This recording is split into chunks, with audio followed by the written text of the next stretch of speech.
In a possible counter to India's ambitious trade corridor, the India-Middle East-Europe Economic Corridor, Turkey has now signed a major transport deal with Iraq, Qatar and the United Arab Emirates.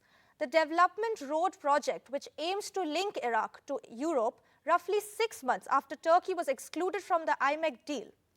Turkish President Erdogan made this first visit to Baghdad in nearly 13 years on Monday, where he signed this estimated $20 billion transportation link spanning roughly 1,200 kilometers from the oil-rich southern Iraq province of Basra to Turkey via road and railway. Let's listen in to what he said. Örgüt ilan edilmesini memnuniyetle karşıladık. Ziyaretimizin önündeki suni engellerin ortadan kaldırılması noktasında yapılabilecekleri değerlendirdik. Kalkınma yolu projesinin bu hedef bakımından hayati önemine değindik. Başta Irak olmak üzere tüm bölgemizin istikrarına ve refahına büyük katkı sunacak bu stratejik planlamaya dair kararlılığımızı imzaladığımız mutabakat muhtırasıyla perçinlemiş olduk. To discuss the significance of this corridor and what this means for IMEC, we have with us Dr. Waiel Awwad, senior international journalist and West Asia expert, joining us. Thank you so much for joining us, Dr. Awwad.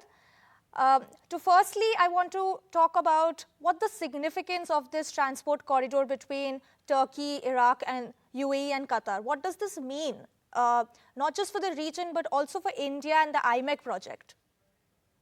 Well, I think we are living in the age of corridors, northeast, north-south, where everybody is trying to connect to reduce the burden of the development in the Red Sea, in the Persian Gulf, and as well as in the Mediterranean because of the continuous war on Gaza, and that's spread to the Red Sea through the Bab el-Mandeb because of Houthis.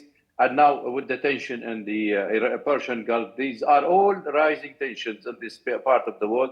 But it is mainly concerned to make the goods coming from east to the European. And I think that is a very ambitious plan that it will take at $17 billion investment, which will going to be through Iraq, through Turkey, and into also the Qatar, where we'll be playing the major role, and Emirates, and also it will go toward Europe. So all this going to be a very significant if it is really implemented on the time frame they have given. So as you mentioned, this is the era of corridors. Now, given the turmoil and the instability in the Middle East, do you think this new corridor between Turkey, Iraq, UAE and Qatar, could this become a reality anytime soon?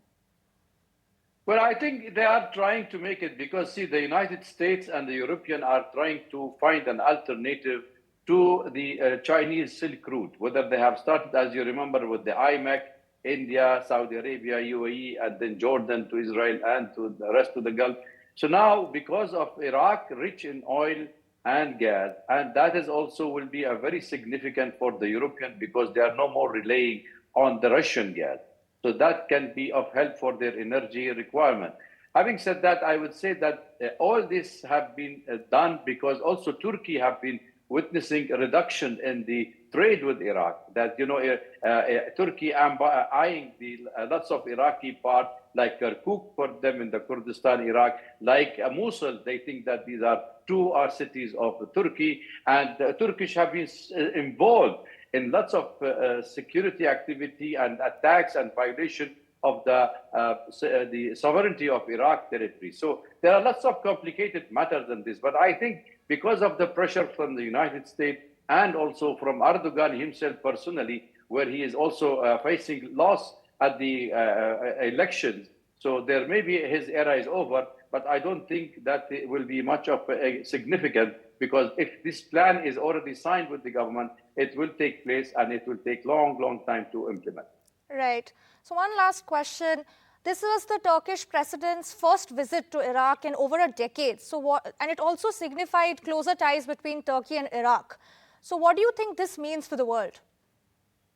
I think it means basically first in particular to Turkey. Turkey's main concern is terrorism and the Kurdish parties, the Kurdistan People Party, which is by PYK, which is they feel that these are attacking inside Turkey, and they have lots of activity in the northern part of Iraq. So Turkey have more than 12 military bases and security apparatus inside the territories. And in fact, Iraq have recorded more than 22,000 of violation by the Turkish since 2022 of their sovereignty and their space. So therefore, Turkey's main concern is the Kurdistan party, which they have already quite active in the northern eastern part of Syria, where also the Americans have been supporting them and giving shelter. So he's worried about the future of Turkey's stability at one place.